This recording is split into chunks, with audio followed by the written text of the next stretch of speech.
Hello, listeners. I'm Chris Ayat, and welcome to the Northern Sentinels podcast. On this episode, I chat with former national news anchor Kevin Newman.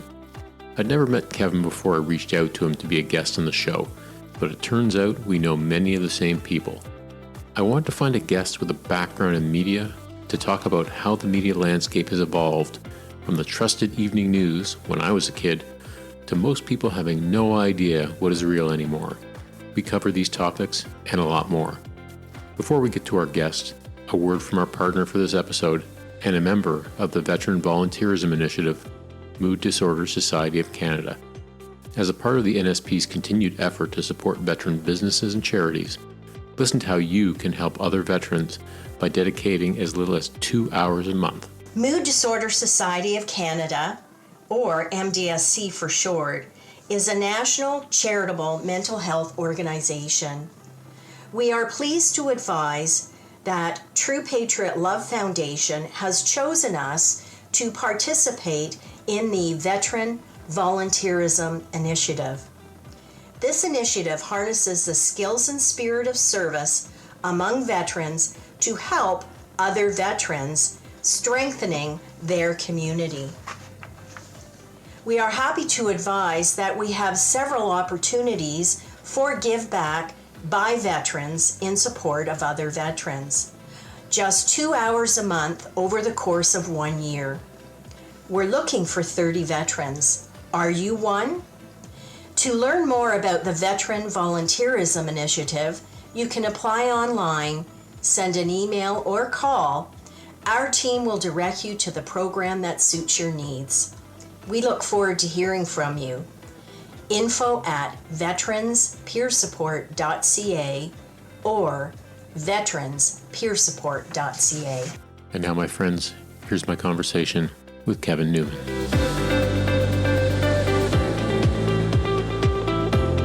Kevin, welcome to the show. Thanks for taking the time.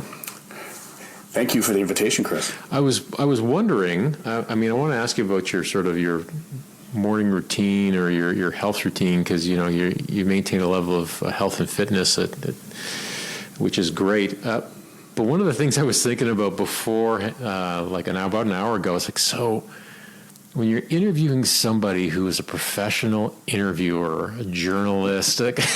So did you ever have those moment in your career where you interviewed somebody from your profession? You went, okay, and how did you prepare for that? It was intimidating for sure. I tended to do sort of end of career interviews in my early days. So, guys like Joe Schlesinger, people that were retiring, and people that I knew were sort of looking down their nose a little bit at me, like, oh, Jesus, is this the future of our profession? And and I have to spend time with them. So no, it's intimidating. But I think the most intimidating people I've interviewed have been exceptional human beings, where you just feel like whatever question you might ask is of such small consequence compared to what they've already accomplished. Mm. And that, to get where they've been self-reflective, they've been hard on themselves, and, sometimes they want to talk about that. More often than not, they don't. I mean, the bigger they are, it seems to me, the more reluctant they are to share how they've gotten there, if that makes sense. Yeah, it does. It does. And what I've found is, I've learned something from every guest that I've interviewed, but I find that people who have been in the public spotlight, who are really polished speakers, it's kind of tough it's not that they're avoiding authenticity. I just think that they're so practiced that things just sort of roll out, and trying to kind of find those unique moments or those authentic stories, you're work a little harder for those. Yeah, that's absolutely true. I mean, there's sort of a professional class of being interviewed where to sort of hit the energy, hit the mark, don't go on too long, keep it friendly and all that kind of stuff. And it took me a while to learn it, but I can do that. I try not to do it on podcasts because I think that's the nicest part of this medium, is that it allows for time, and there's an intimacy in the conversation, if it works well, that is unmatched. So to me, that's why I enjoy doing them, because it's a new medium. It's a new medium for me, and it allows for a kind of comfort that I'm not accustomed to. Yeah, the intimacy thing is so true, and I love the fact that you have to apportion time to sit down with somebody, especially the recordings are great, but the pre's are really good too, because you get that you're meeting someone for the first time, maybe you're learning about them, and we just don't, in the digital age, we don't tend to fence off that time to actually sit down for those authentic conversations as much. At least I find I don't. I do. Do you? Especially since COVID. I think that's the new thing I've added to my life is, I used to go out with the boys. I used to have, do crowds and all that kind of stuff, like many of my age, maybe. I don't know. Not doing that as much anymore, but having really good, authentic conversations with buddies that I don't think any of us were prepared for before COVID. But afterwards, lots of guys I find guys especially are more open to them, and to being more realistic when you say, like, are you doing okay? Right. Are you where's the pain points? So this is sort of what I've been doing much more of the last 2 years, is this kind of one-on-one, and I really freaking enjoy it, because I feel supported.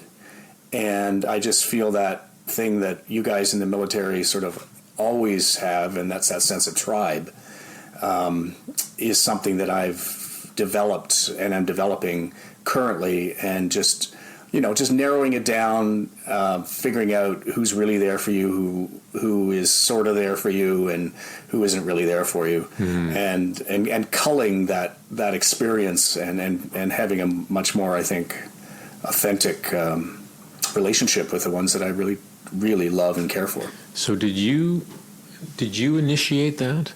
So something happened and you went, you know what, this is something I need to invest more time in? Or did you find that there was others in your circle that felt similarly and sort of, coincidentally reached out? That's funny you did that, because I've been thinking the same thing. Yes, both, actually. I was intentional about it. It has something to do with the fact that I'm retired and I got time in my hands too. But I find, like, most of my friends are a little bit younger than me. I just turned 65, and most of my friends are in their 50s, and so they're still they're still in the muck. They're still pushing the rocks up. But when I approach them and I say, let's go for a beer and we have a good, rich conversation.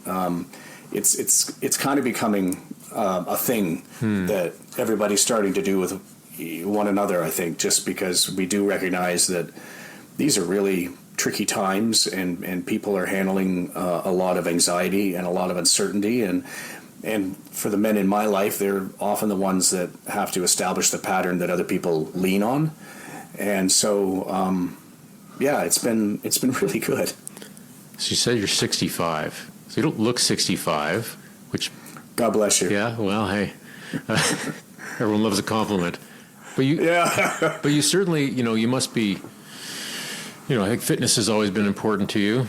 But so what do you do now in terms of routine that allows you to sort of maintain a level of health and wellness to keep doing what you want to do? Well, it's changed a lot in the last few years. I have a lot of arthritis. I've got a really bad spine. I've got stenosis. I've got scoliosis. I have learned what many soldiers learn at a younger age, and that's how to live in chronic pain. And so everything has sort of changed. I put it down for a while as I tried to figure out what was safe and what wasn't safe.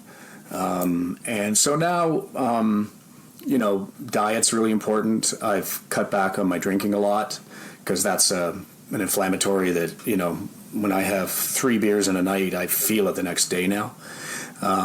So that's all good, healthy stuff. And I'm still going to the gym 3, sometimes 4 times a week. Love the gym. It's been my salvation through most of my career. The one place I could go where nobody gave a fuck who I was. I could just, I could push, I could focus on something that was really simple, and I could sort my shit out. So that's been my sort of constant in my life, and it remains that. I don't push nearly what I pushed. I'm doing baby weights. I do, it's mobility. I had this one moment where, this physio told me, you really have to do some water work. And I hate swimming. I'm not a swimmer. I'm not a runner, but I went into aqua fitness, and this was hard because it was when the pain started to hit me. And I was still pretty strong at that point, and went into the pool with the other 80-year-old women, and started pushing these little fluffy weights that were, green and pink, and the music was ABBA, and I thought, what's happened to my life? It was a great workout, but I had to go back to a little bit of the gym culture just to feel at home. I saw, I can't remember, I think it was at the UFC has a huge training facility down in Las Vegas, and I'm sure it's not unique to them, but I think I saw a video of like an underwater treadmill for rehab where these high-end, combative guys and gals are on, doing these rehab in the pool, and they're on these treadmills grinding away in the water, and it's, yeah. It's a good workout. Oh yeah, I have to keep doing it because that's some of my mobility stuff. And you know what? I've just sucked it up and stopped being so silly about myself. But it's a very good workout, and I know that I need to do more of it. But we don't always do the stuff that's good or right for us. Yeah, no, it's not about perfection, right? Certainly not now, man. It's not possible. So. Let's maybe talk about some family origins. I love the origin stories. So mom's side, dad's side of the family, where are your family roots from, Kevin? It's an interesting question because I've just sort of discovered them. My dad told us when I was in my 50s that he was adopted. And he had sort of maintained a fiction up to that point because I think he was of a generation that was slightly ashamed of being adopted, so he didn't want to admit it, and he only admitted it to us when his sister told us, who was also adopted. So I let that lie. He was obviously sensitive about it and didn't want to talk about it, and I had to respect him for that. But towards the end of his life, he developed dementia, and I thought, if I am at all curious, even for my own medical history or my children's medical history, I have to ask him. So I did ask him, and he agreed to allow me to search for his birth parents, and I found them. Fortunately, while he was still lucid and living, I was able to introduce him to the story of his birth parents, and they were, he was from a farm family in Newmarket. He had been born to a lovely young woman called Florence Lockie, who was not married, but I suspect had a role in the grain fields with a farmhand by the name of Alvy Luna, who they hired to bring the grain in and seed it in the spring, and was kind of a lively guy, liked fast cars, good jokes. This is all stuff I've discovered through my research. Right. And she had the baby, had to go to a Presbyterian home for unwed mothers in Shame, which was in Yorkville, turns out, in Toronto. Had the baby. At the time, women had to care for their babies for the first 6 months and feed them, and then give them up. And you can't imagine the bonding that took place. So it destroyed her to have to give him up, but her family wouldn't allow my dad to come back. So she ended up dying of cancer a couple of years later. Alvy lived to a ripe old age, and I'm now in touch with members of his family and Florence's family. But my dad was adopted by the Newmans, and my adopted grandfather had mumps as a child, so he was infertile, they couldn't have kids, yada yada. And my grandmother was a bit of a goer.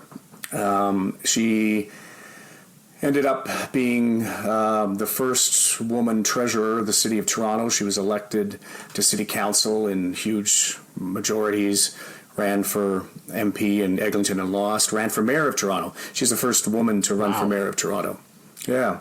And came third on a temperance ticket. So her platform was she was going to ban all booze in the city of Toronto. So I guess we're not surprised she finished third. But I was very close to her, and she was very influential in my life. And so that's on my dad's side. My mom's side, my grandfather was an immigrant from Ireland, Northern Ireland.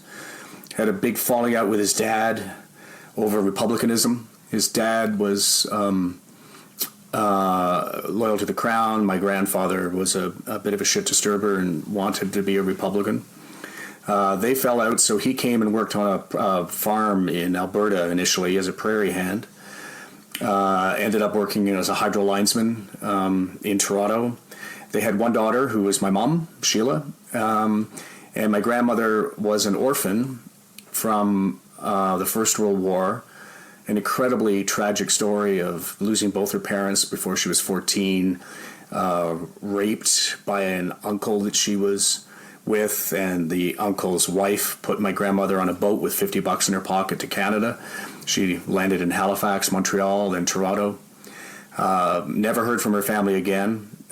Through my research, I've been able to find them in the last couple of years as well, and went over to London last year actually to take a look at a house that her brother had lived in until he died in the 80s that she never knew about. So and I think that's unique to this generation with, DNA sourcing. I am the first generation of my family to be able to put my family story back together, and it's been a big part of what I've done the last 5 years. So how does that feel when you're doing the research and you start uncovering, these different elements, things that are sad and tragic, and I'm sure there's things that are uplifting and inspiring. Do you connect with them immediately, or do you feel like you're researching a story that's sort of not of you? Yeah, no, it was very personal. My grandmother, the one who came from UK, lived with us growing up. Okay. So she was with us all our teenage years, was our caregiver as my mom had to work. I guess the overall feeling I have is, Jesus, I wish you were alive because I've solved your pain. Here's the thing you could never find out while you were living. I found out, and here it is, and this was his life, and dad, for my dad, I was able to, I think, take away some of his shame. He had dreamt, I think, in his mind that his mother was some, prostitute or something, and then he was the product of that. But she was far from that. She was a lovely woman, church-going, from a proud Scottish family. So he became much more relaxed. I was even able to find his birth name, and towards the end of his life, he left his answering machine callback with his birth name, say, "Hi, you've called Ian." My dad's name was George, as far as I knew. But so I was able to give him peace about a chapter of his life that he was afraid to confront, and that felt really bloody good. I wish my mother had been alive so I could solve some of the problems on her side. She had cousins that she never knew she had. It was. I feel very grateful to have lived in this time and to have the skills that I had. I mean, I was an investigative reporter, so I can dig through digital stuff to find some of the, typically what you find are dates and things, but I could find newspaper stories of the day my great uncle got arrested for stealing pea shoots from a neighbor and had some bullshit story that he told the judge that the judge didn't agree to. So I've got pictures into the characters of these people, and especially my grandmother Stevenson, how I finally pieced together. She told me certain things later in life. She told me about her rape, and I found the name of the guy and his wife, who had been the sister of her mother, and the house is still there, and someday I'll go to Liverpool and I'll spit in the house, and there's things yet for me to explore, but it's it's been a real gift in my retirement. Yeah, gift is a great word. I mean, what an amazing thing to be able to do, to sort of reconcile some things from the past for your family, but also, I think, truly provide a gift for future generations of your family. That these are now known knowns, which is pretty powerful. Yeah, one of them too I was able to track for my wife was actually he was RAF from Newfoundland. Okay. And he was MIA in 1941. I found the mission logs because they were declassified after 50 years. I found what position he was in his Wellington bomber, the worst possible one, right in the bottom, the gunner position. So we saw the tracing coming up from the German gun positions. I found his name of his girlfriend. Wow. She was a dental assistant on the base. Called her son, who now lived in Portugal, and found a little bit more about her. And then my wife and I last year went to Scotland, where it turns out, 68% of my DNA is from, and went to Lossiemouth. There's an RAF base there still, and it was established for the Second World War, and walked the beaches that he walked in his training, saw the runway that he did his loops on in his training, began to understand how a young boy from Newfoundland would feel very at home in Lossiemouth, because it was a cod fishing town with dunes like PEI, and he wrote these letters about the stone cottage and the woman who had taken him in while he was training, and we found the cottage. And so sat across the road from the cottage, had a beer in his honor, where there was a pub that would probably where he went, and just walked in his shoes, and couldn't imagine being a 22-year-old away from school, work, and life, and your family for the first time, and just how scared and lonely that man must have been. I want to get into your childhood, but before I do, I don't want to lose this sort of thought.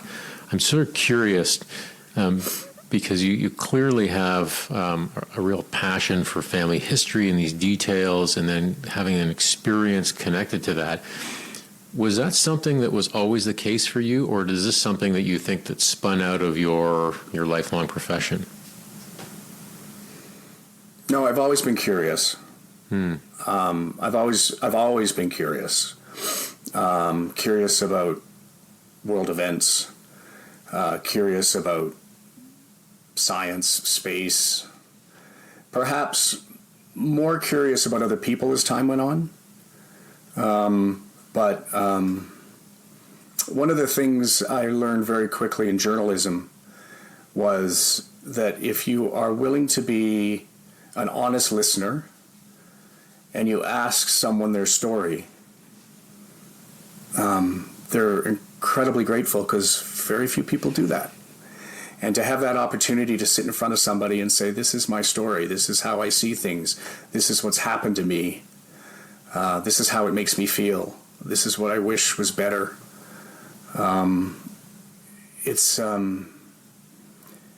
It's humbling, and it's also a tremendous responsibility to hold them when they do tell the story, because they're very vulnerable at those moments. And if you aren't paying attention, and if you don't genuinely seek a connection and help them feel safe in sharing their story, then you're not a very good journalist. I mean, when I was a kid, I used to think I'm not tough enough to be a journalist, but that's actually not the attribute that works. What you do as a journalist is you build trust in a short amount of time, and you know, I want to say I'm good at it, but it's not like it's conniving. I'm not planning it, but it is one of the things that people with me, I think, know that I'm not out to screw them.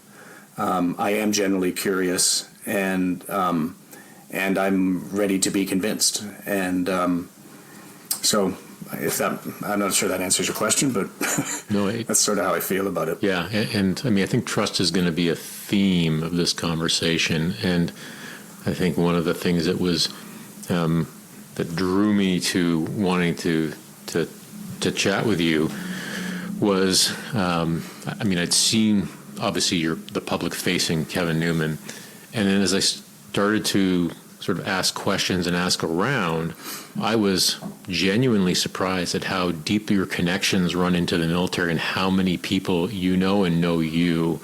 And we are a very sort of standoffish lot, especially when it comes to the media. So that to me immediately went, oh, okay. So a number of people who I trust deeply trust you. I think that's quite an accomplishment. I feel it is too. Yeah, it really is.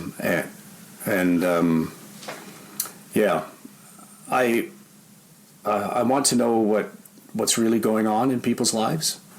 Not to report it most of the time, but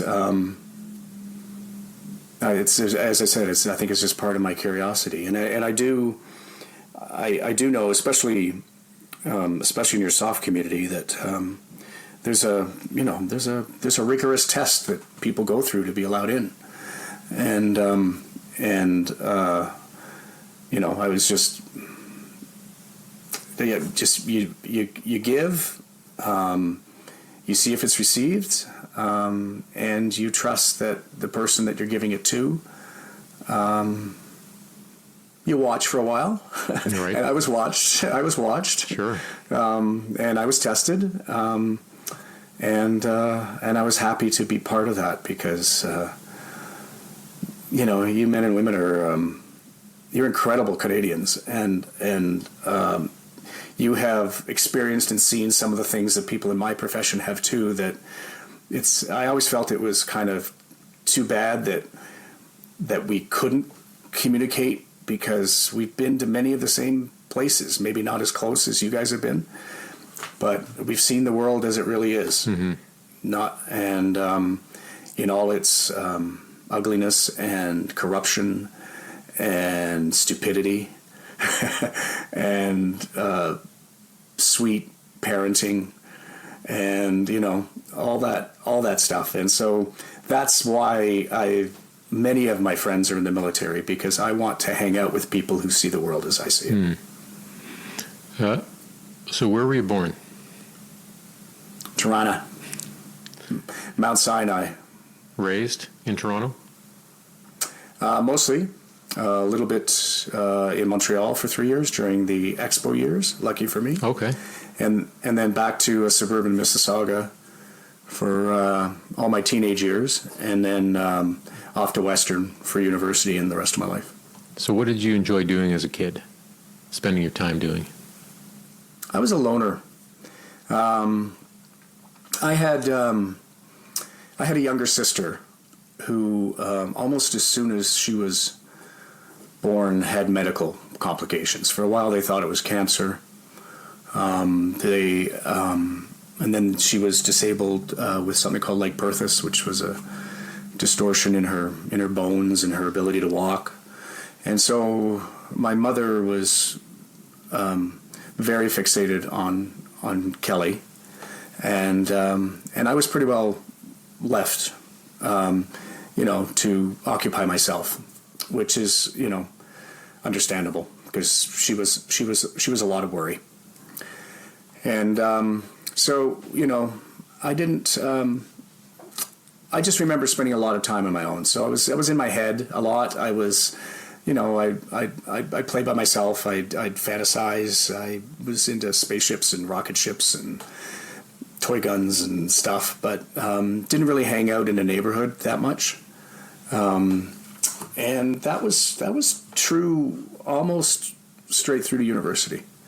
I didn't really have many friends, and which is why I value them so much now. Mm-hmm.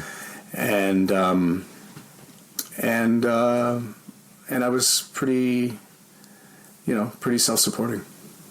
Did you play any sports? Were you part of like the Scouts or the Cubs organization? Yep, I did that. I did Cubs. Didn't go on to Scouts.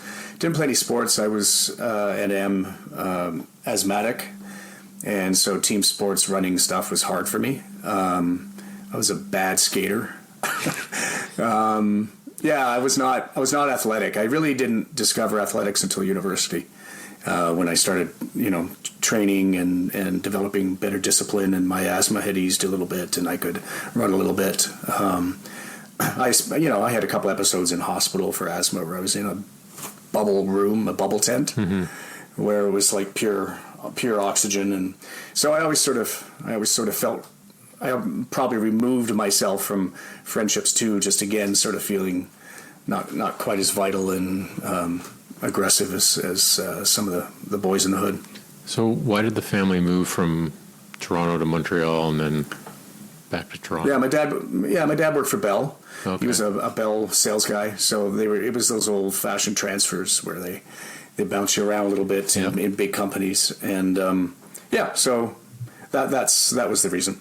And as a kid, did you have any sense of what you wanted to do when you left home after high school? Was anything sort of starting to form in your mind about the future? Pretty early. Okay. I was a news junkie from the age of 14 up. I was like a weird guy who, like in high school, would get excited on like Quebec referendum night because I'd like race home and watch their coverage. Right. And I also think it had a lot to do with the moonshots. I love all the Apollo moonshots in the day. And so I would, like, anytime there was a moonshot on television, I'd get up and watch Walter Cronkite and Wally Schirra. And I think, like, that's a cool job, man. Like, that guy he's not going into space, but he's where the guys are going into space, and he gets to talk to the guys going in space. And I think that's what sort of triggered me to television, was Walter Cronkite, and the fact that you got to be in all the best places when cool shit was happening. Right. I think it's important for, I'm not sure how many younger listeners there are, but if there are, I mean, if you're a news junkie back when you're a kid, it's work. Like, it becomes your hobby because it's not just in the palm of your hand, all right? You have a very sort of a window on the TV where that news is going to be on, or you're having to get a newspaper, or you're having, like, there's far less opportunities. You had to really be interested. Yeah. You had to adjust your life around news consumption, and that was me. I was like, I wasn't sure. I ran a painting business one summer to see, whether I'm pretty good at business. I wasn't. so that I lost my shirt. I managed a McDonald's for a while, and to see whether I could fit into sort of that kind of corporate structure. And I was good at that. I could have done that, but I didn't want to. They literally send you to Hamburger U in Ohio. That's the name of it. And I just I wanted to go to Western, and I wanted to have some fun. I hadn't really had a lot of fun. Right. I was a very well behaved teenager. I mean, the worst I did was like smoke weed occasionally, and that was about it. So I wanted to go away, and I needed to go away, and I wanted to meet some friends, and I met some of the buddies that are the buddies of my life there. Why Western? It's never the right reason. I got into Queens, I got into Western, I got into U of T. I went and visited all the campuses, and when I happened to visit Western, it was a really sunny day, and it was the first warm day, so everybody was out and everybody looked fabulous. Yeah. And so I went where the best-looking women went. Life's about timing sometimes, right? Like if it had been a miserable, cold, rainy day, who knows? I might not have been there, yeah. And what did you take at Western? I took politics and economics. Okay, so you didn't take journalism? Never took journalism, no. Yeah. I didn't like the journalism school. I thought it was stodgy, and it was filled with people who wrote for magazines, which I didn't have any interest in, and I knew were even dying then.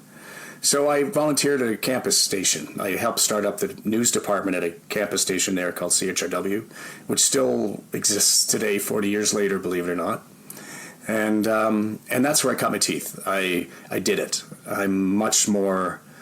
I'm restless in a classroom. I did a 3-year BA and I was done. I wasn't going to sit in any more.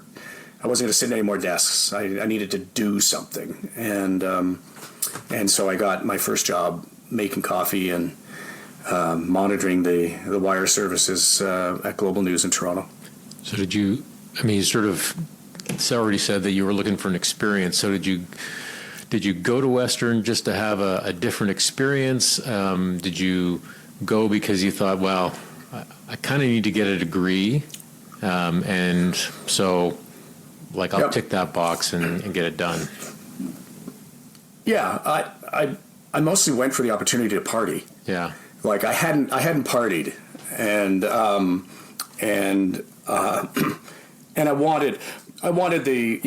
wanted the whole campus experience. Right. I wanted to go to the football game. I wanted to try things on for size, reject them without consequence when you're in academia, and so I knew I wanted to do that, and I was very determined to do that, and I loved it. I still try to give back to Western at alumni events when they ask, and they gave me a frickin' honorary doctorate that I never say out loud, but yeah. So I'm very that was life-changing for me. I became quite a different person. As I said, I started to train. I became more confident in myself. I explored my future. All the things that you hope happens at university, I found friends for life, happened for me. And at that point, did you know that you wanted to move into news? I mean, you said already first job making coffee at Global. Like that was clearly where you're. Yeah, yes. Yeah. I mean, as I said, I ran a painting business one summer, a college pro. And that's what convinced me that, no, I'm not doing that. I'm going to go put all of my energy into journalism. And so I started to harass certain people on air saying, can I come hang out? Can I, no, I shouldn't tell this story. Well, I will tell this story, but it has to be in context that it's 1981. And 1981 is, I don't like to do math in public, but 1981, so 23 years ago. Sorry, 43 years ago. See, that's why I don't do math in public. So 43 years ago. Okay. Okay, so 43 years ago, and there's I had a crush on this reporter at Global through the television set, and so I created a fan club for her on campus, and I wrote her a letter saying there's this fan club and we're all members of it, and we think your work's great, and you're like the badass reporter and we love everything about you. It was only me. There was nobody else, but she loved it, thankfully, and the news director leaked it to the Toronto Sun, who put it in the gossip columnist, and it became this thing. So once it became this thing about all these campus bros who are in love with this Global reporter story, I called her up. Can't believe I did that. And I said, look, I hope I haven't embarrassed you. I feel really bad about it, but I'm really interested in journalism. And I'm not a creep, but can I come shadow you for a day? I want to see what your world's like. And she said, yes. She was kind of tickled by it, I think. Yes, she was, because I've talked to her about it since, and she was fine with it. But that's how I got my break. I got my foot in the door at Global, and I was respectful and amazed at, I don't know if you had this, Chris, when you chose your career, but if you're lucky, you have this moment where you walk through a door and everybody in the room thinks like you think in a general way, right? Because you go from, these high school, university, lots of people, lots of different ideas and stuff, and then suddenly you're culled down to people who love journalism, and they're all in one room, right? And it was like, oh fuck, I've arrived. These are my people. I've done the right thing. I'm euphoric. I must make this happen for myself, and so I did. Yeah, I think that moment for me was probably arriving at my first combat engineer regiment, one combat engineer regiment in Edmonton, and very, very quickly that happened, right? So whether it was interaction with the troops, whether it was being given problems to solve, whether it was being given responsibility, failing, succeeding, getting mentored, and but that sort of collective buy-in to a purpose, belief in something. Yeah, that I agree. It's really empowering and energizing. Yeah, and the interesting thing is, we've kind of narrowed our lives during our careers, right? We haven't exposed ourselves to people who do very different things. I got to a little bit as I interviewed other people who were doing different things, and you're kind of doing that through this podcast now. But I think the latter part of our lives, I'm guessing, is about exposing yourself to broader things again. Mm-hmm. Yeah, it's interesting you say that. I was describing this to somebody, and it just sort of dawned on me in the last few months about like why I sort of went into this, doing this podcast and doing some writing and whatnot. And I sort of described it to somebody as a bit of a creativity funnel. So that first experience, right, that I was telling you about, I felt that I had so much, although I was in the Army, and people think of it as this really sort of rigid hierarchy, and it is in some ways, but in other ways, there's a lot of autonomy and creativity in it to solve problems. So it's like you're at the mouth of the funnel. It's nice and wide. And I found in my career, my ability to be creative really narrowed quickly. And when I left the forces, I don't think it was a deliberate action, but like I was looking to expand that creativity again, to get that, widen that funnel again, that pipeline. And yeah, it's been a lot of fun being able to be creative again. Yeah, in the business world, I guess the phrase is, be careful, don't get promoted. Right. Because the higher up you get, the less fun it becomes. Yeah, and I understand to a certain degree. Some of these big institutions, they're built a certain way, and these are known knowns. So nobody with their eyes open should be surprised when they show up and go, "Oh my God, I didn't realize there would be this many meetings, this many emails." Some of that can be done more efficiently, but there's a certain reality that if you got your eyes open, it shouldn't be too much of a surprise. Yeah, fair. So global. So making coffee. But what was your sort of first material journalism job? Was it at Global? It was. Basically, they laid off all the expensive people. Even 43 years ago, they were laying people off in the media. Right. And so I got the opportunity to be a sports reporter. They started a new sports show with Bob McCowan as the anchor called Sportsline, which lasted for a whole bunch of years, and I was the first reporter for Sportsline, and weirdly had almost no interest in classic sports reporting. Right. As I told you, I wasn't very athletic. Right, that's what I'm thinking. Yeah, so I wasn't the kind of guy who was going to go out and do the stats piece on baseball. But what I ended up doing and finding a niche in was doing like sports-related features. Right. So, stuff on, blood doping in boxing. Things like some of the first reporting on concussion injuries in hockey. So I took a sort of a journalistic bent to sports, because sports reporting is this really cozy, clubby thing where, if you're too aggressive, they cut you out of the locker room and you can't do your job. Right. And so I never felt very, very comfortable with it. So I ended up doing more sort of journalistic stuff. And then after about a year and a half, an opening came in news, and I asked to transfer over because I knew that was really, what I was suited for. So when you say in news, are you talking about actually being in front of a camera? That's yeah, okay, yeah. So I was a young upstart reporter at Global News in Toronto.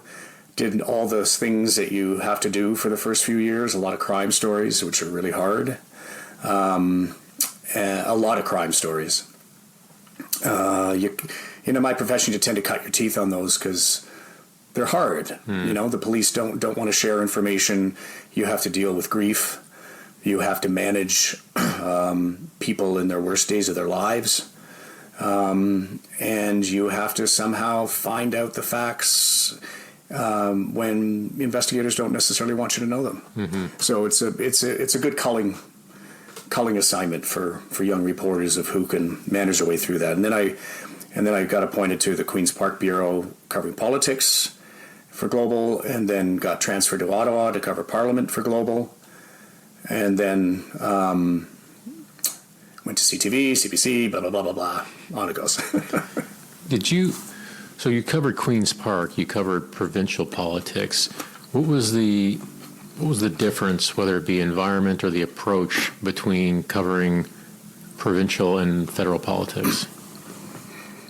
I found, at least, the issues far more interesting in Ottawa. If you think about the issues that are covered at Queen's Park, it's development, it's health, it's some municipal politics, it's transit, it's those kinds of more local issues. Whereas in Ottawa, it's the Constitution. I'd studied politics. It's the economy. I'd studied economics. It's foreign affairs. It's, they're big national issues of historic importance. And so I loved it. I worked in Ottawa a lot. I worked the parliamentary bureaus of Global, CTV, CBC, back to Global when I was at Global National. So I did a lot of parliamentary reporting, and I think going back to my grandmother, who had sort of turned me on to politics when I was a little boy. I remember I still have a sort of Newman for mayor button, and she'd take me out campaigning, and I'd help her with fundraisers and stuff. So I think I felt that by being in Ottawa and covering politics, that what she had fed in me, I was feeding. So when you started in journalism, you started in the news, what was the attitude of the population? So interacting with people, with those stories, and the attitude of the politician towards the media in those earlier days of your career? That's a great question. I mean, it's always adversarial, which it should be. But there was an understanding, and there still is in Canadian journalism, I'd argue. There was an understanding that there are boundaries around that the higher interest is in informing the public. And I think both politicians and media kind of shared that at the time. I had the phone numbers of premiers and cabinet ministers that I could call them at home to make sure that what I was about to report was accurate and correct.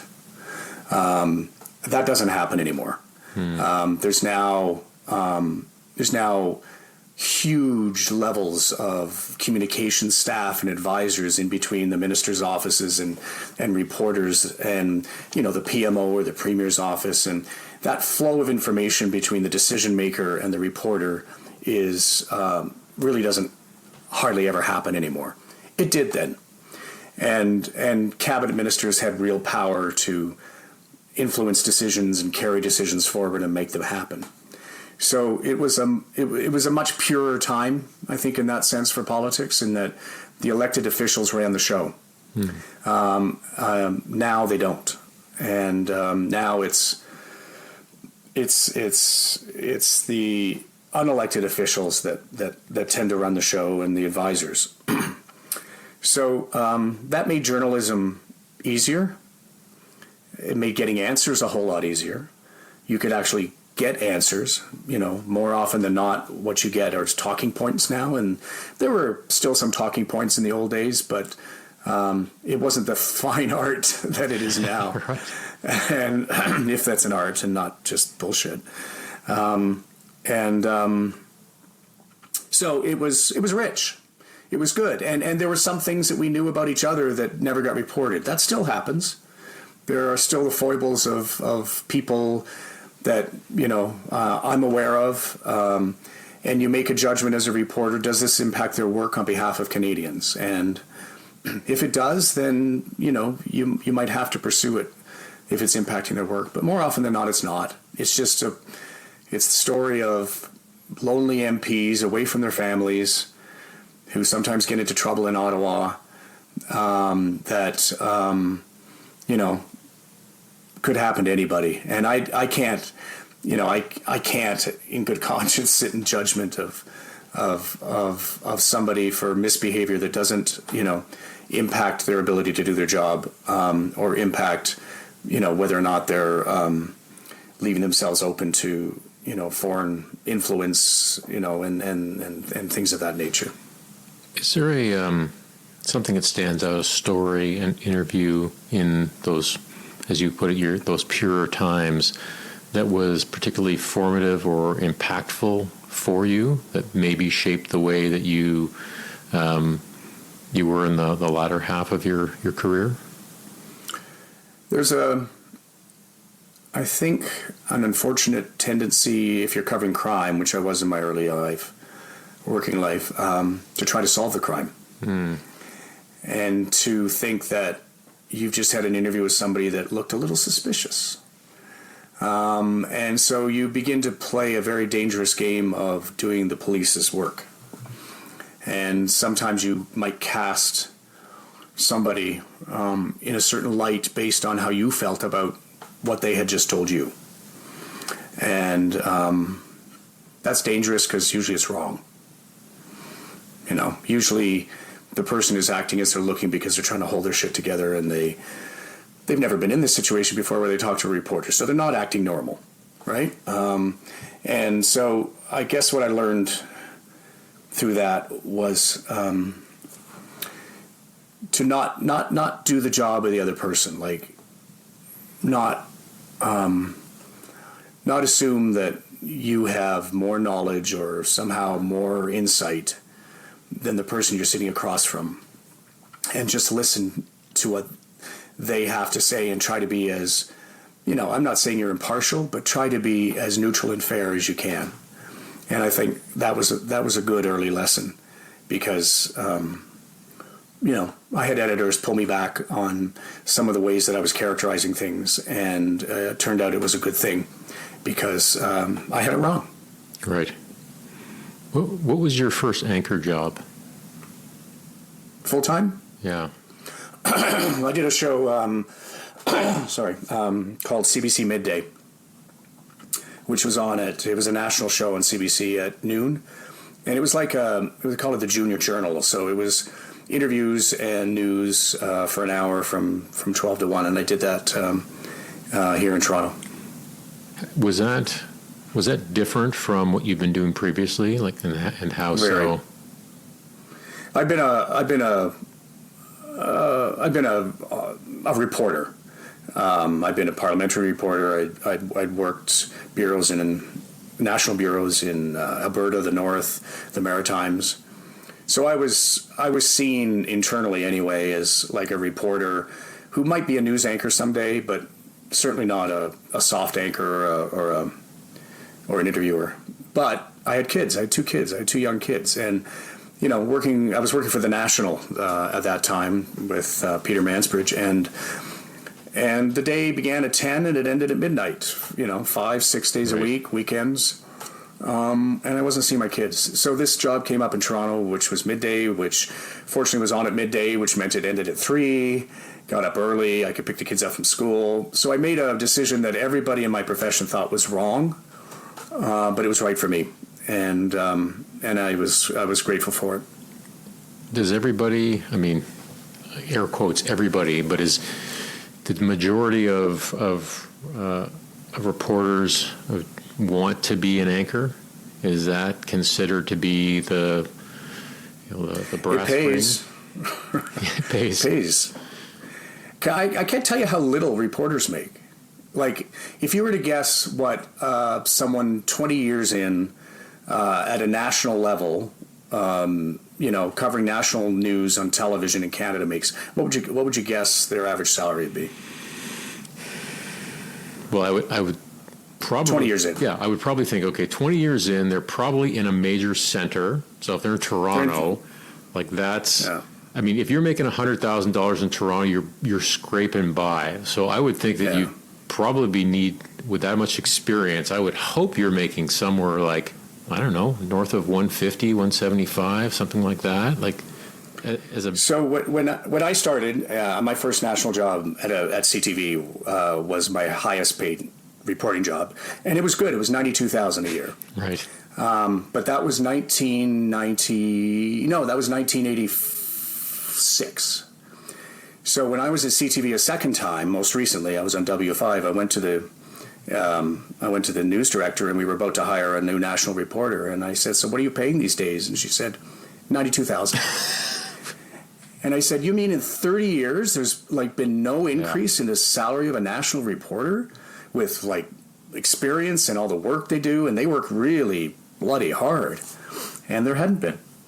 So, I mean, journalism is a terrible way to make a living. So why? To answer your question, yes, they want to be anchors because anchors make six figures. So why hadn't it advanced at all? What?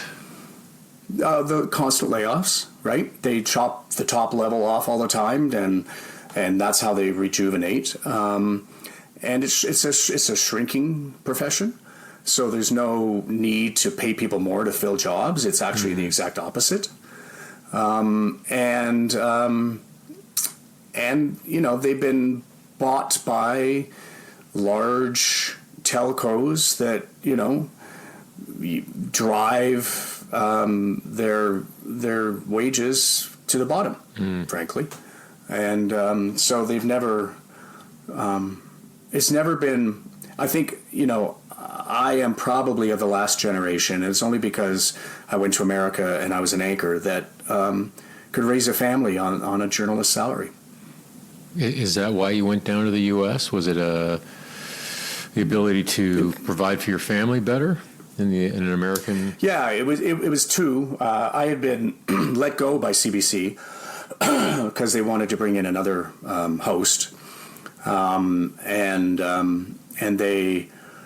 but the other host wasn't ready to come for the job, so they said, you have to keep doing your job for 6 months. And I said, okay, well then talk to me about what's next for me.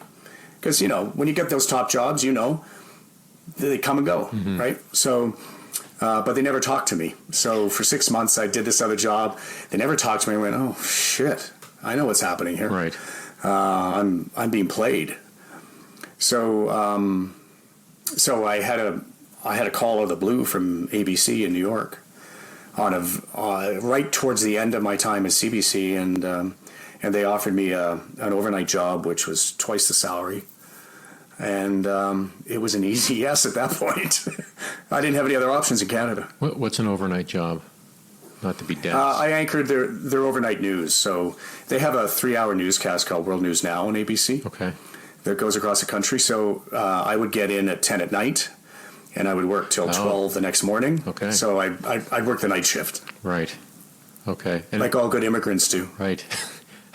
So how was the experience of being in American media, like Canadian media, especially considering you'd had, at that point, a lot of experience in the Canadian media space. Yeah.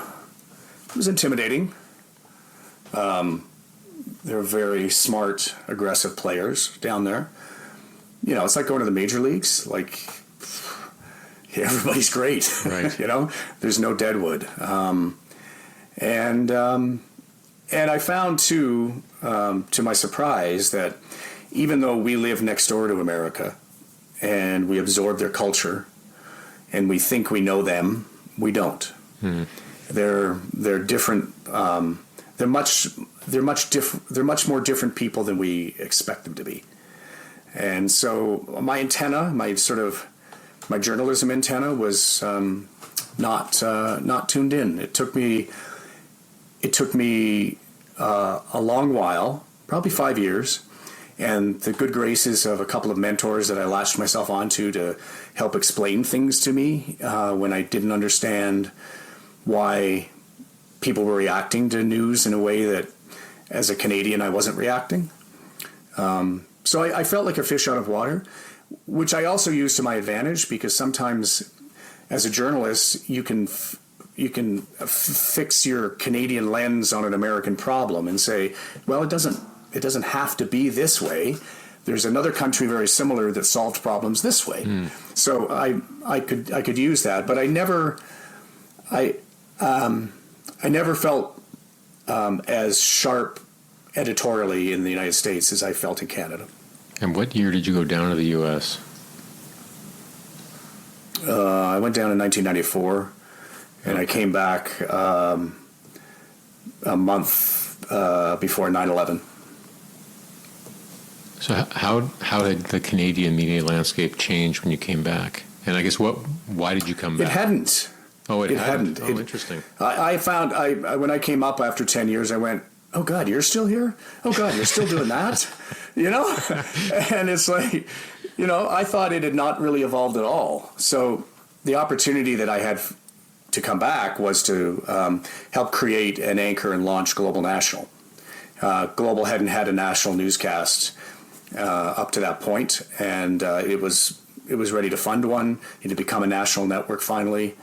And so I was given creative license to do something different, which is like, for me, was my super sweet spot, because I had a lot of experience. I'd watched the way the Americans do it. I took some of what they did in their presentation style and pacing. And then when we started Global National, it was very different. I mean, it's even different than it is today. And that was based on my realization that, like, this country needed to renovate its national news. It was, in my view, stodgy, predictable, unexciting, very stern. And so we took the tie off, loosened the top button, and had some fun. And you were given that creative license? I was. That's amazing. Unbelievably. It is amazing. That's what convinced me to come back. And before I put my pen on the contract paper, I looked at the news director, because we had discussions about concepts and stuff, and I said, you're really going to let me do this, right?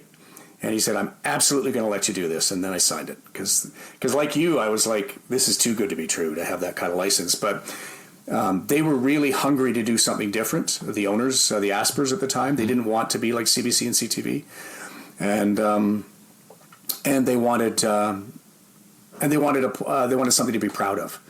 And so I think we were able to do that. I mean, I'll toot our horn here. 5 years after launching, we were the leading newscast in the country, and that was taking on two very big, much bigger organizations and with legacy audiences. And we created a whole brand new audience at dinner hour for national news in Canada, and talked to them in a very different way. Yeah, I was going to ask you if, and you've answered it. It flowed directly down from the top, so it became very much a leadership buy-in to drive that. Because I was wondering if it was one person, the news director, or if it was more a corporate culture, and it clearly stemmed from the corporate culture of the owners. Correct. Yeah. And their dissatisfaction, which I shared in what the other newscasts have been doing.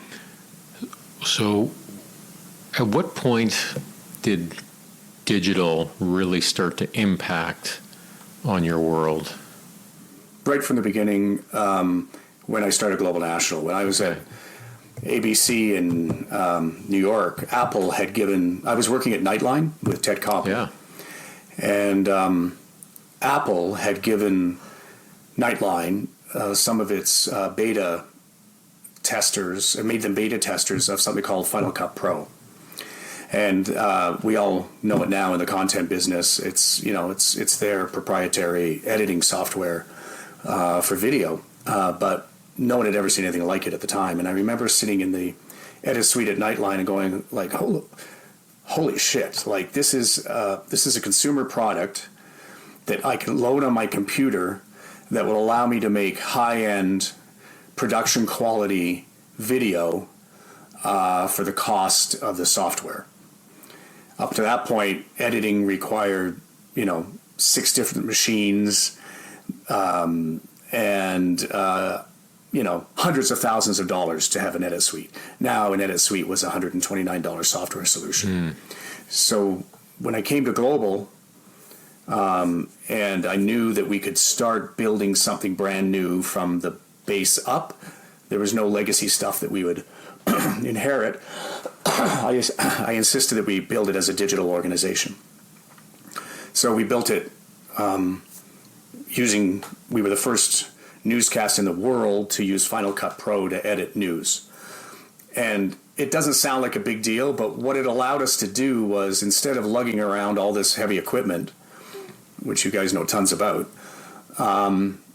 we could literally take a laptop into a McDonald's where they had a sufficient Wi-Fi and edit stories and feed them through their Wi-Fi to our center in BC that we built digitally.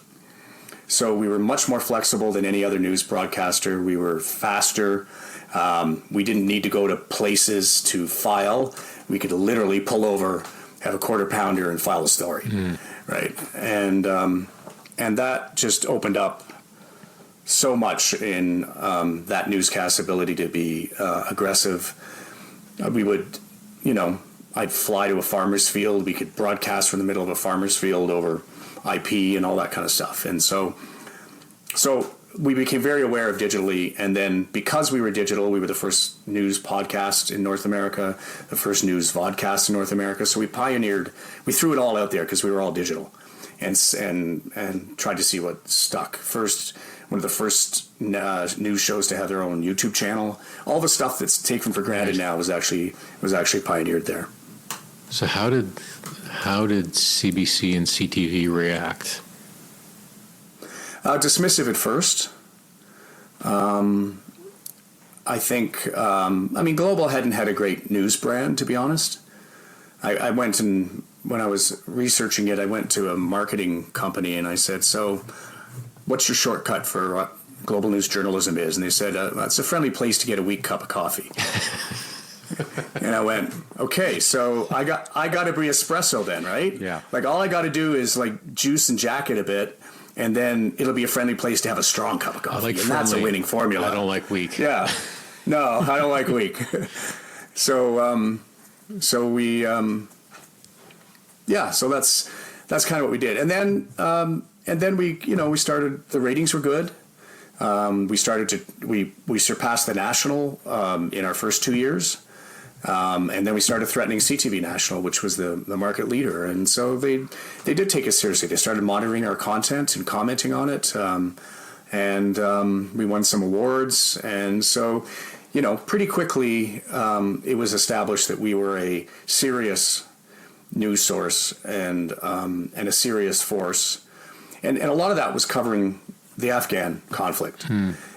Because we were digital, we were feeding from CAF. We were feeding using the infrastructure of the Canadian military in a way that the other guys were still trying to, literally ferry tape in helicopters to file points. And we were in our Quonset hut just like, it would take a long time to feed the files. We'd edit the story, go to bed, wake up the next morning, and the files would be sent. But, so our coverage of the conflict in Afghanistan had the advantage of being digital and being in more places and being much lighter to carry. I mean, when our guys were embedded with your guys, we had a digital camera with us. We didn't have the big honking things with tubes in them. And so that, I think, made the other networks sit up and take notice of the power of digital journalism, and they very quickly followed suit. For the listener, so there's two CAFs. There's the Kandahar Airfield CAF, that Kevin just referred to, and then the Canadian Armed Forces is also CAF, is CAF. also referred to as CAF sometimes. Yeah, thank you. Yeah, no, it's I get reminded sometimes from listeners like people don't understand. Avoid the jargon. That jargon. Yeah. But so had you had any exposure to the Canadian military before Afghanistan? No. Okay. Like most Canadians. Yeah. Like most Canadians. They would be people I would, occasionally see a LAV pass on the highway, but that was about it. And I remember very clearly, I was up near Petawawa, and I stopped into a Tim Hortons, and this was early in the war. And there was a guy lined up, young, an amputee, and I had never seen a Canadian soldier who had been amputated that young. And I thought, oh fuck, this is. It sounds stupid, but like this is a real fucking war, And that was my first sort of sensitivity to young men are fighting again, and young men are getting hurt. At that point, there hadn't been as much death, but that sort of began my my education in the other CAF, the Canadian Armed Forces. Right. And what was your first? Did you have trips into Afghanistan? I did. So what was your first one? First one was after Alt Medusa, and it was 2006. And the embed program was still alive, which I will advocate for, not just because, journalists need access, but also because I think it humanized the Canadian Armed Forces in the eyes of many journalists like myself, and made us respect service in a way that we might not have before. So we spent about only a week and a half. I was the anchor, so we had like reporters going in and embedding for a long time. But I was sent there over Thanksgiving weekend, and we went out to Fob Wilson, went into Kandahar City a little bit, took a couple of runs on Suicide Alley there, and I think did a really good job reporting. And we were there to sort of, it was at a time when, it could have gone either way. Probably that was true for a good part of the mission. But there had been the great success of Op Medusa, and Canadians had taken over sort of the thinking of how to fight the Taliban in that area through the forward operating base theories. And it was good to, we were a real deal. And I still remember getting calls from former colleagues of mine at ABC when they saw my material coming out of there, and they were going like, "Can I pass myself off as a Canadian? Because your access is incredible." I mean, really? I was designated a general for 10 days so that we could get lift. Right? That's the kind of effort that people went into to show us, not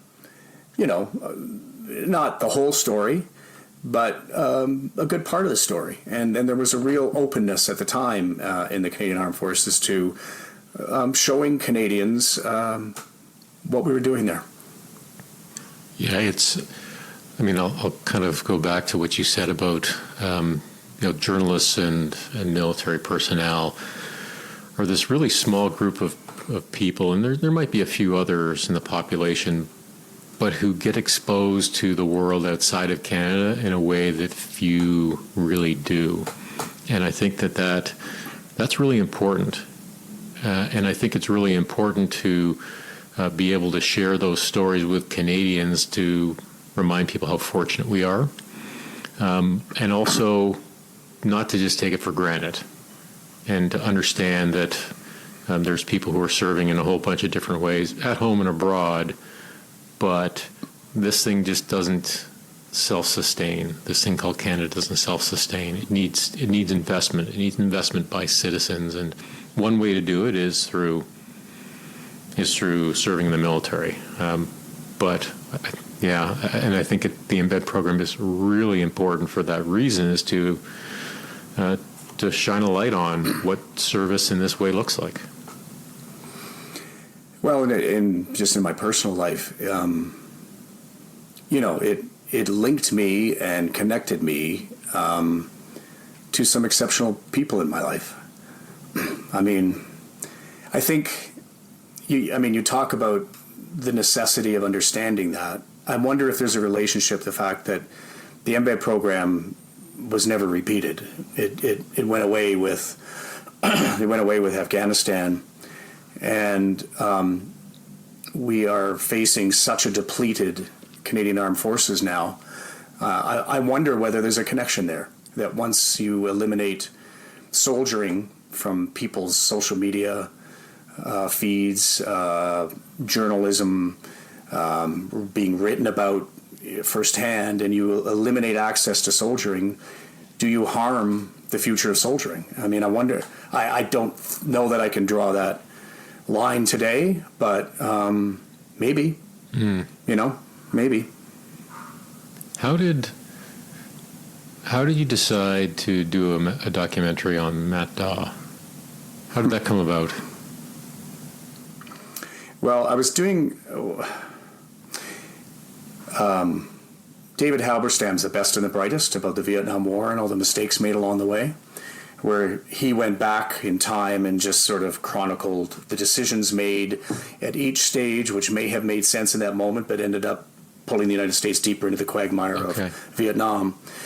And I wanted to do the same thing for Afghanistan, because I watched the incremental decisions that had been made along the way, and it led to a situation where we were losing soldiers every week for a while there. Mm-hmm.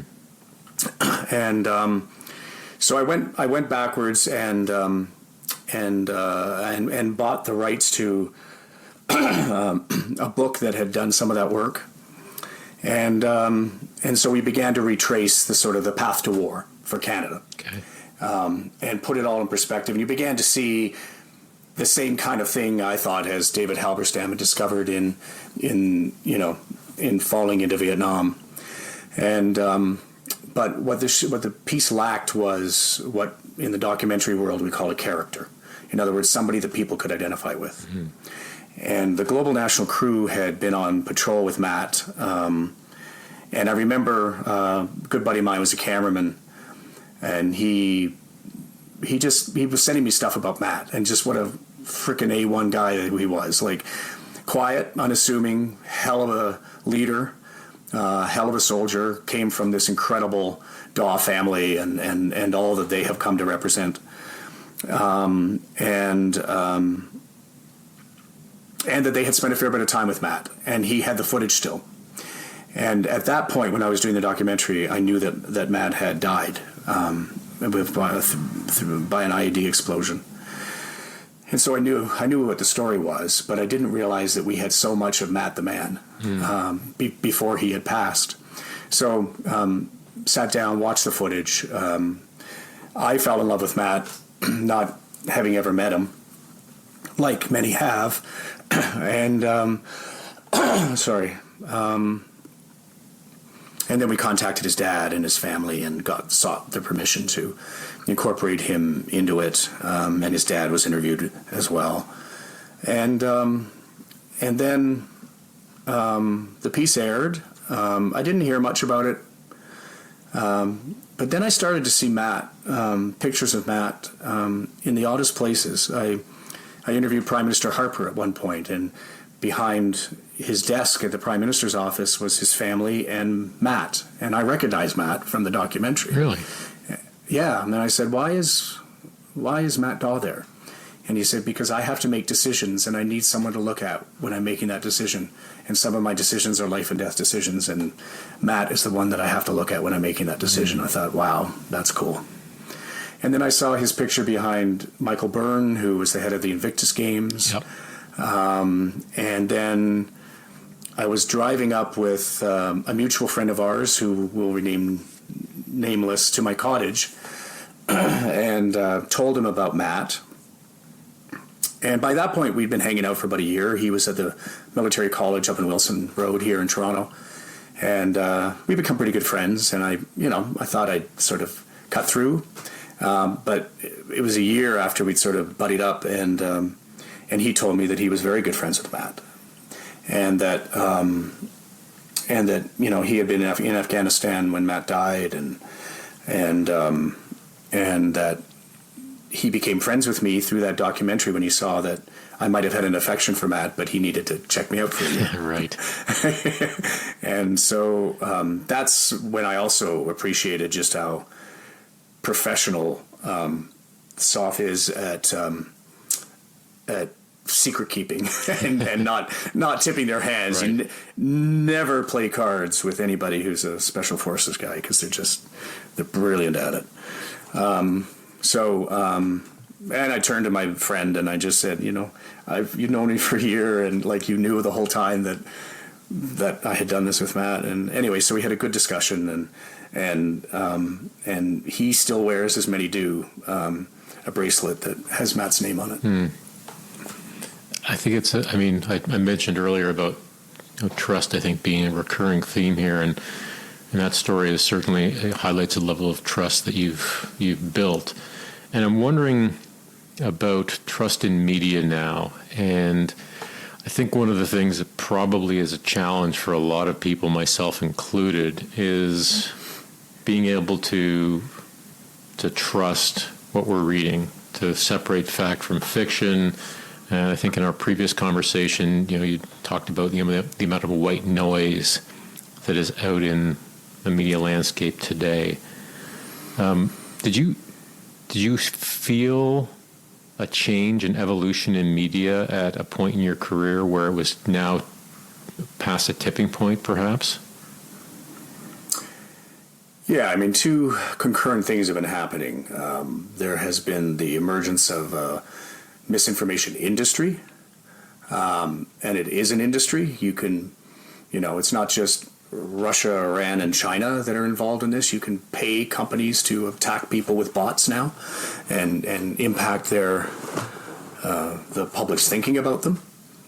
That with the constant and unrelenting cuts to the number of reporters out there. So,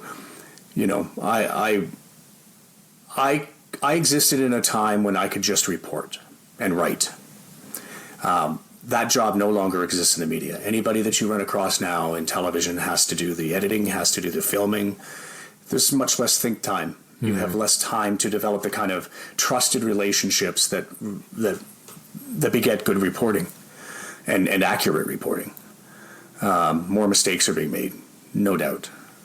The thing that shocks me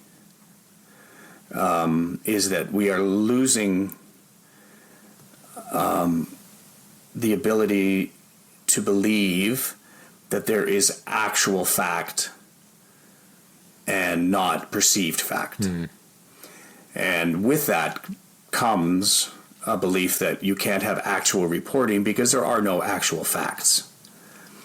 And I'm a believer that there are actual facts. You may not get pure fact, without a doubt fact, but you have to believe that there are, if you verify things 2 or 3 times, if you get multiple sources that see the same things with their own eyes, that those are pretty good chances that those are facts. But even that's open to question now.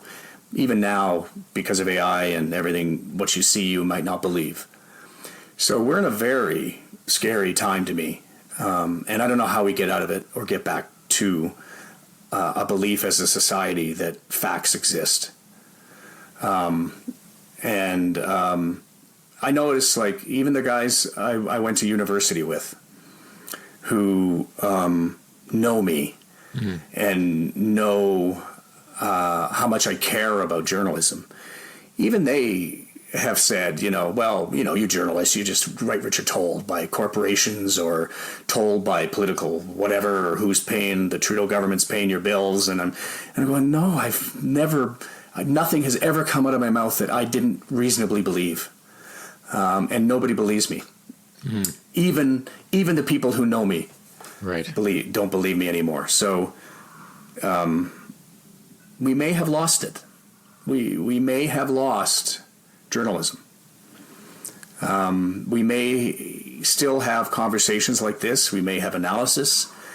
But I'm not sure that people, when they can't trust the people delivering facts, and that's scientists, journalists, military bosses, anybody, when they can't trust what they see with their own eyes, they can't trust what they hear and experience themselves.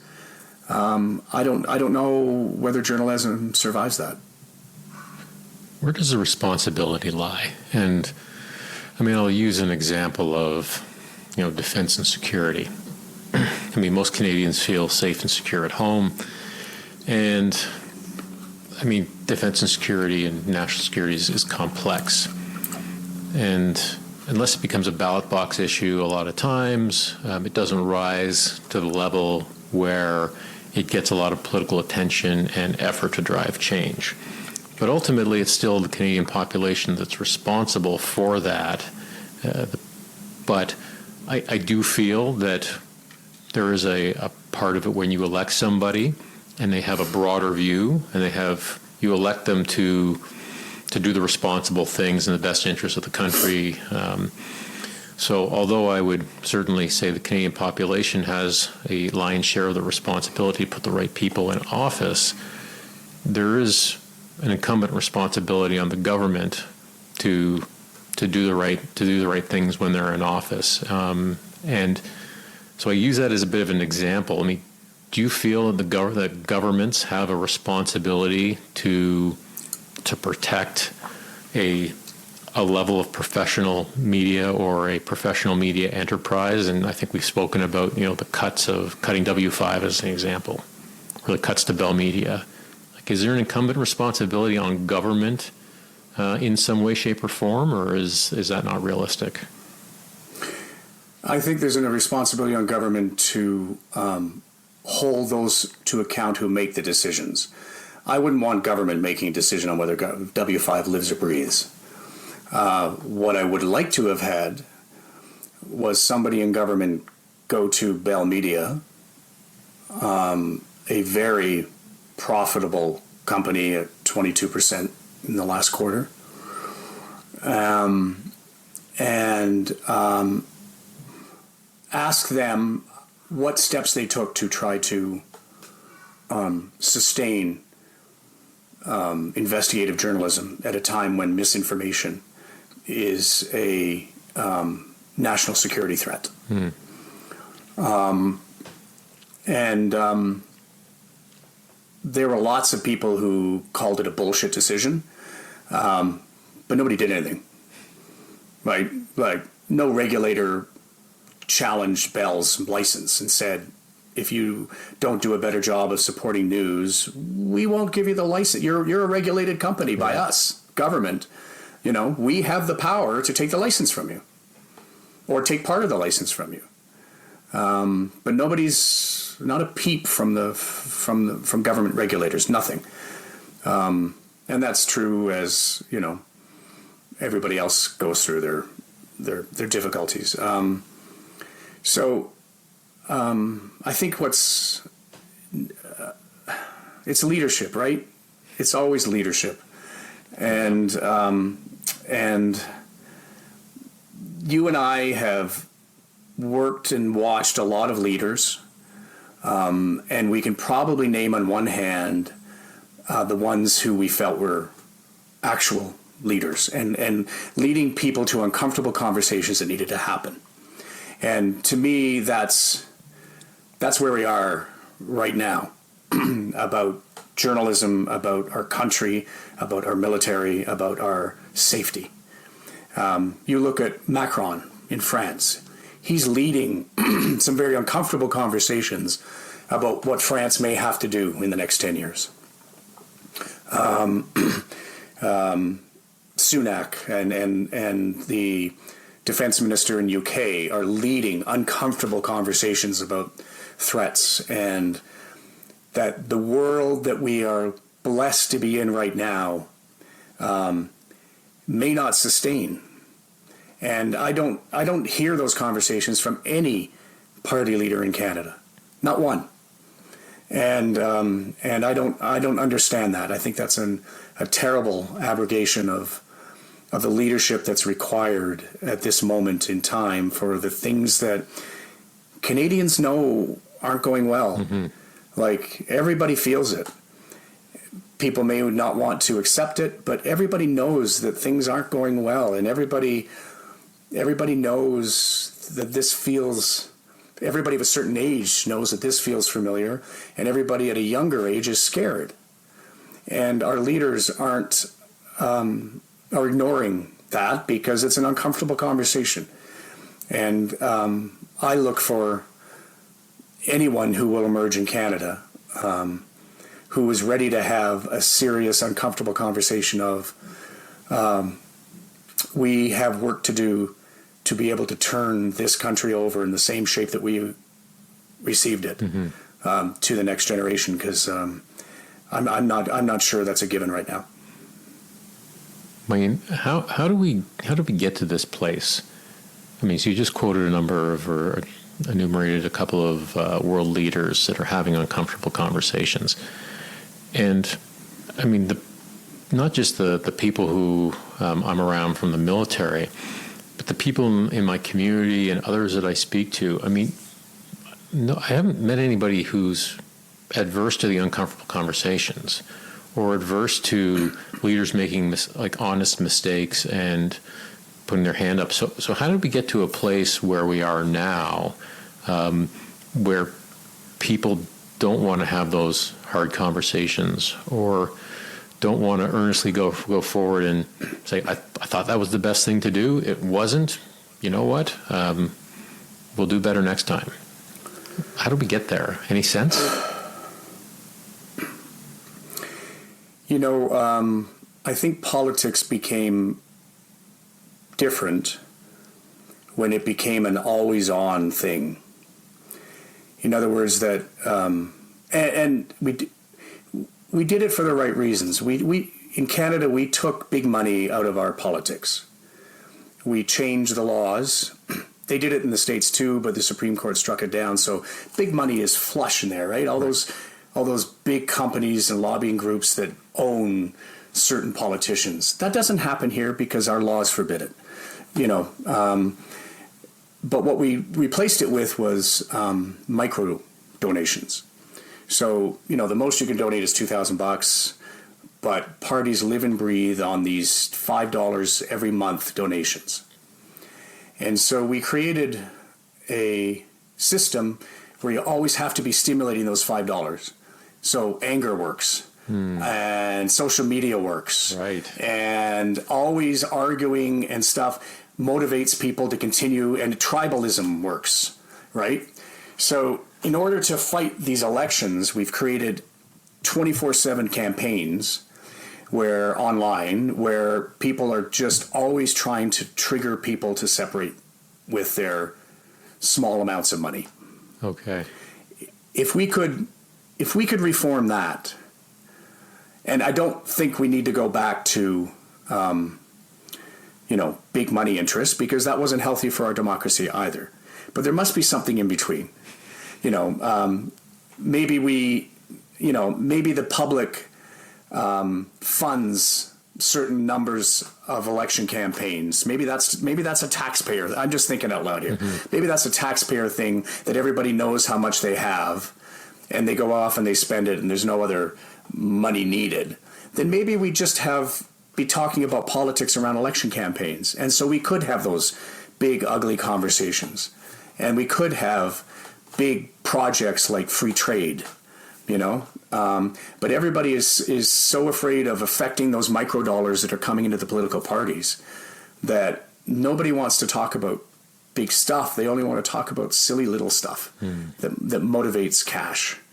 And I think that's the sickness in our system. And it's they're smarter minds than me might be able to look at that and say, well, how could we reform that? And then the political parties, which they're not good at, by the way, would have to get themselves off the fix of these constant dollars coming in whenever they're angry. I mean, they're not good at that. They use these sites to slice and dice our data on ourselves, and uniquely in Canadian society, they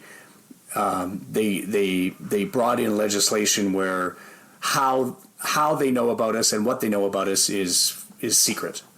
You know, how companies collect data on us, they have to be transparent. The political parties uniquely in our system don't. So the political parties are a big problem, I think, in our democracy. The problem is, to fix them, you need the political parties to agree to that. So, I mean, other than what you just sort of outlined, I mean, I think we're all anticipating an election coming up here in the fall of 2025. I mean, if there was one issue around media that you would like to see be spoken about and debated about in the campaign leading up to the 2025 election, what would it be? It's the one that's never talked about, and that's our standing in the world. We don't even have foreign policy debates as part of our debate culture in Canada, right? Because we assume that, Big Brother to the South will just take care of our problems. That's not necessarily going to be true anymore. I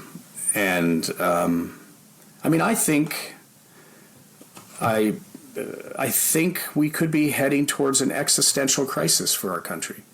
If, as it seems likely, Donald Trump is elected president again, and the isolationists dominate the U.S. Congress, and support for NATO and Ukraine is reduced or eliminated, we're in a very different world.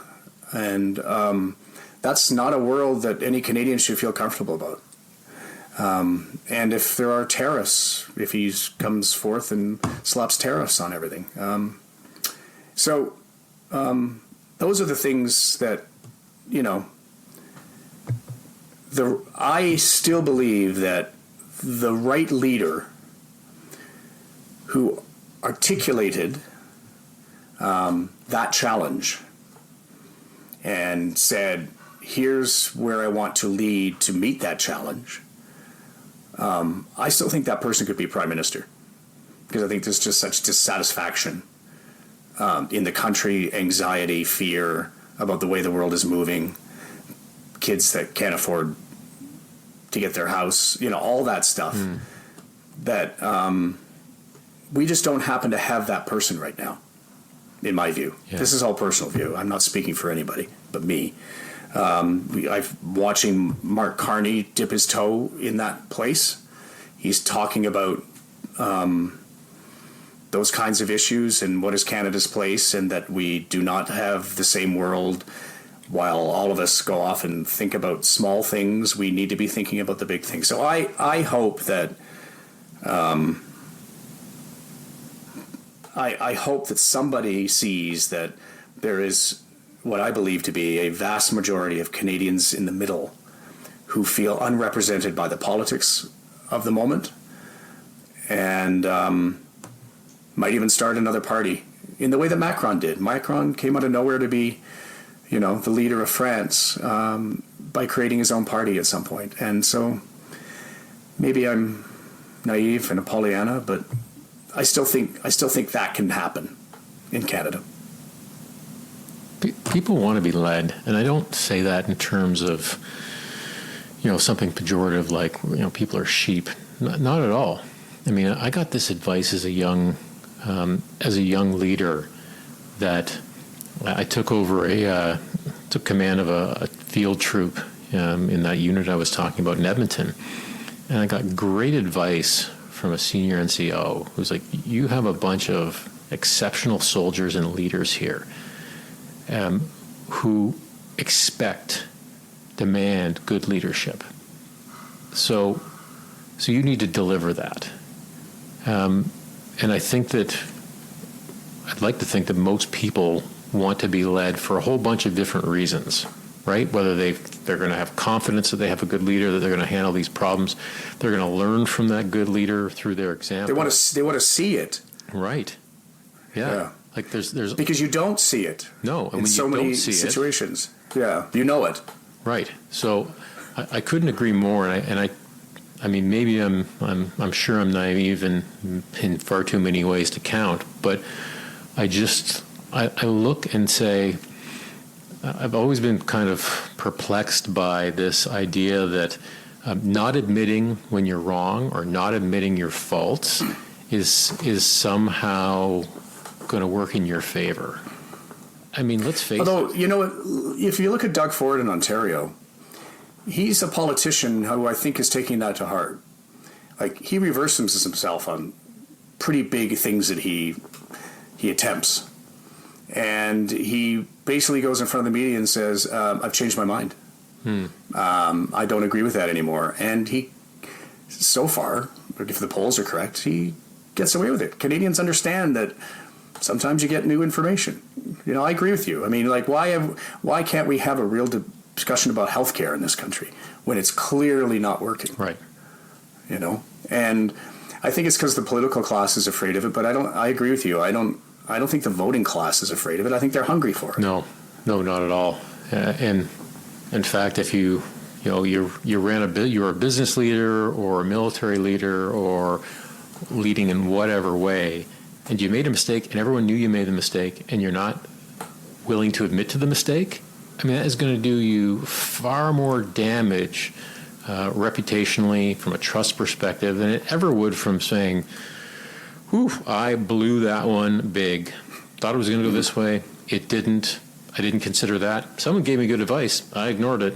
Whatever it looks like, at the end of the day, people, because everybody's been in that situation, will go, okay, well, they're going to learn from it. Man. That's great. Yeah, thanks for owning up to it. Well, that's it. So, I mean, I couldn't agree with you more. I think if somebody stepped forward who showed that level of character and moral courage, I mean, I think they just clean up. I can't see how people that doesn't resonate with people. Yeah, I mean, I think they're fearful because politics has become so partisan and dirty, but that can change with the right person. I agree. Absolutely. Yeah. Before we kind of close things off here, Kevin, I'm not sure if there's anything else that you wanted to talk about. I know that you're passionate on a number of issues, whether it be, you've written some editorials on, said the W5 one was one of the recent ones I read. I mean, you've been certainly a proponent of on the veteran side as well. So I just wanted to give you a chance if there's anything else you wanted to leave the listener with before we close things off. Well, I've been the interviewer most of my life, so I'm going to ask you a question. Sure. What has been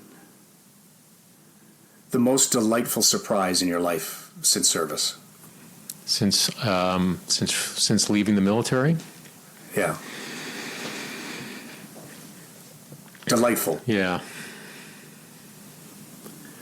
Well, I mean, so I guess there's probably, as I said, I was on a panel yesterday, and I got asked to sort of closing remarks and to do it in a certain way. And as I said to the person who was moderating, I said, as a recovering military person, I am going to disobey orders. And this is one of my ways of deinstitutionalizing. And maybe I'll do the same thing of like the most delightful, the one thing. There's probably been two things that have been just amazing in the last 2 years. It's coming up on two-year anniversary since leaving. So the first one is the time that I've had with my family and my friends, specifically with my daughter. And I mean, I left military service primarily to spend the last 2 years of her high school with her, to have more time with her. And that has been richer than I could have even imagined. I mean, you think about it, like dedicating time to family. That'll be amazing. It's magnitudes better than I could have imagined. So that has been incredible. And then on the professional side, it's been the generosity of spirit of people in helping me transition out of the military and figuring out what the next professional chapter of my life looks like.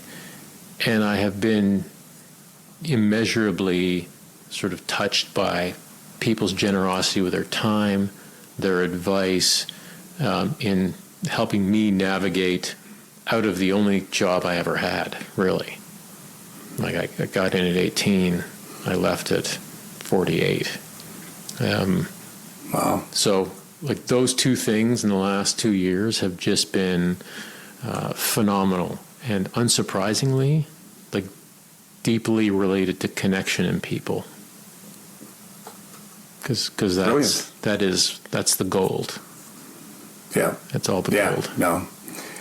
Yeah, I agree with that. And when I think back at it, it was like I had 12 jobs and 6 that I was fired for. So a bit of a different experience. But I think the thing that if I were to think of what mattered through all of that upheaval, it was that you really have to be true to yourself. You have to understand your code. You have to understand how far you're willing to bend and where you're not willing to bend, and what your character is, I guess. And because when it's all said and done, and that's where I'm at now, I'm retired and all of these great adventures are largely behind me. I have such a sense of peace of mind that I didn't sell out. I stood up for the right things. I may have been harsh to people at times. I'm sure I was. But only because I was driven to do better myself, and always hardest on myself. But at the end of the run, if you can say that to yourself, then you're going to have a very good retirement and a very peaceful last run at it. Hey, this has been an absolute pleasure, Kevin. Thanks for taking the time. And, it's I'm always looking for those Canadians that are trying to leave the country better than they found it, and you're certainly one of them. So I appreciate you being one of our Northern Sentinels. Thank you, sir. I appreciate it. And I too had heard a lot about you, so it was really, really nice to dig into your head for a bit. Great. Hey, thanks again, and hopefully we'll talk again soon. I hope so too.